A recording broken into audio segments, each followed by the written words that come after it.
Alrighty, so let me share you my experience of being a volunteer and how was the whole thing done abroad.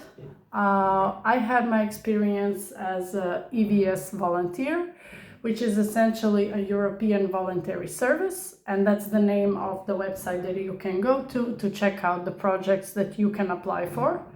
So I simply searched for a project that I'm interested in, and I applied for an organization where I want to volunteer. It's actually quite easy to do this. So all you have to do is go to a website called European Voluntary Service, search for the projects you're interested, and then you simply send an invitation to the organization through this platform. After you have done that, you just simply have to find an organization in your home country that's gonna send you to the other organization. It sounds complicated, but it's actually very easy to find organizations or any NGO in your country. That's how I found an NGO in my country, which is Croatia. And I simply wrote them an email that I am interested in this and this organization. I want to volunteer there. And in a matter of few weeks, I was ready with my stuff. I was packed and I was ready to travel to Bulgaria. So it's quite easy to become a volunteer, and here are some of the benefits of how my experience was as a volunteer. So as a volunteer, you get free accommodation in any of the countries of the European Union, you get free food, and you get some pocket money, which is essentially money that you're gonna use for food and essential stuff. I was a volunteer in Sofia, Bulgaria. I really enjoyed the experience, even though I was slightly disappointed because I was expecting more experience in events and things like that, but that's okay. I still met some of the most amazing people from all around the world, and I was part of the project that was essentially connected to life coaching and some of the events where all of us tried to organize a small scale event where there will be many speakers from business world.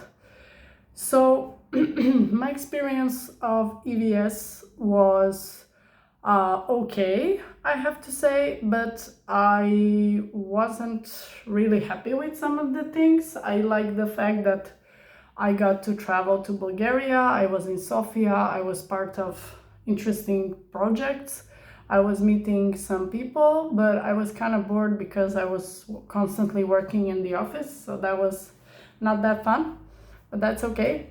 And apart from that, I have to say that it was quite a cool experience, and I really recommend you that the first step to finding a project that you like in Europe is specifically search for a topic that you're interested in. I was really interested in events or anything that has to do with self-growth and working with young people.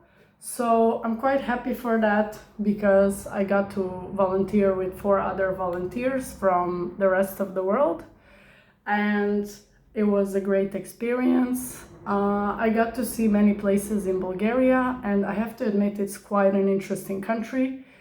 And yeah, if you're interested, I'm gonna link you all the platforms and websites where you can apply to become a volunteer as well. The good thing about projects and volunteering is that you can choose how long you want to stay there. I was supposed to be on my project for 1 year, but I stayed for 4 to 5 months. So technically you can leave at any time, but let's not say this to anyone. And yeah, basically you can volunteer in so many things like agriculture, nature, art, human rights. You can volunteer in so many diverse topics. All you have to do is just check the website on European Voluntary Service and you can apply. Also, I want to mention that I applied till the age of 30. But I think there are some projects that you can apply for even when you're older. And just to let you know, there are different Erasmus programs that you can apply for as a volunteer. You can apply for short-term volunteering, which is essentially called KA2 training, something like that. And you can be a volunteer and you simply apply through some Facebook groups or these platforms like EVS, and you can apply for a short-term project and travel somewhere, and everything is paid for you. Like the flight will be reimbursed for you, the food will be provided, and you're gonna meet some of the most amazing and inspiring people and students from all around the world. I think there are also possibilities to join even if you're from Egypt from this year, so that's really cool. So if you're interested, I really recommend you to try your chance at becoming a volunteer.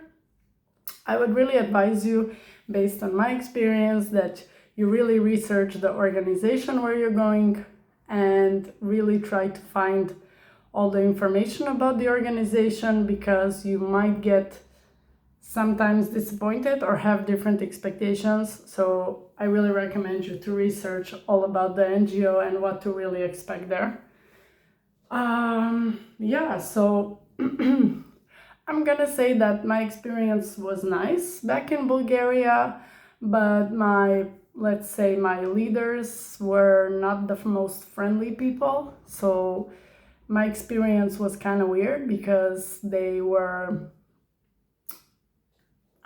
I felt like they're doing this just to make money from the volunteers, and the leaders didn't really support us in the projects that we were making. So I really recommend you to be careful about who you are collaborating with, because I feel like some people are creating their NGOs just to make money and not to really think about the people that are involved in the project. So please do not make the mistake like me.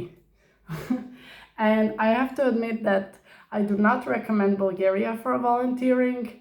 I heard there are so many better options of volunteering in Germany, Italy, and Turkey. So I really wouldn't recommend Bulgaria in general to volunteer, because I feel like the working culture is very toxic in Bulgaria. So that was my experience. Apart from that, I decided to, after the volunteering, to stay in Bulgaria for a longer time, but that's a different topic for another time.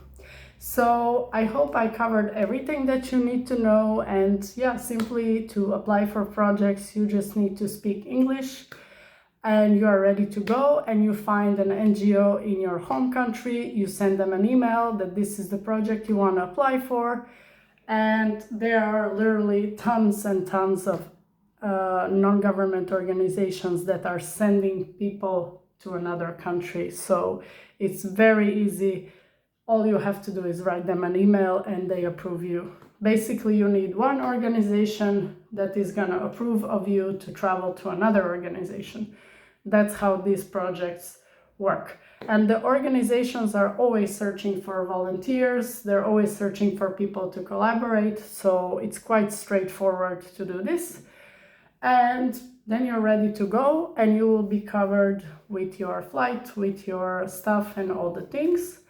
I'm gonna share with you that my pocket money was around 250 euros, but I was covered the rent. So I had a free accommodation in Sofia, Bulgaria, and I had everything that I needed, which was all the essential stuff like food and accommodation. Plus, I got to stay with 4 other people that were volunteers from Germany, Greece, Hungary, and Spain. So they were the best part, to be honest. And what else to share with you?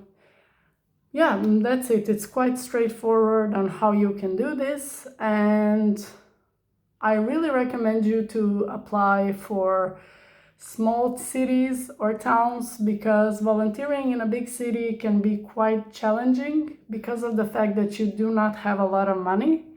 So that was a bit of a struggle for me, and luckily I was working before I joined the project.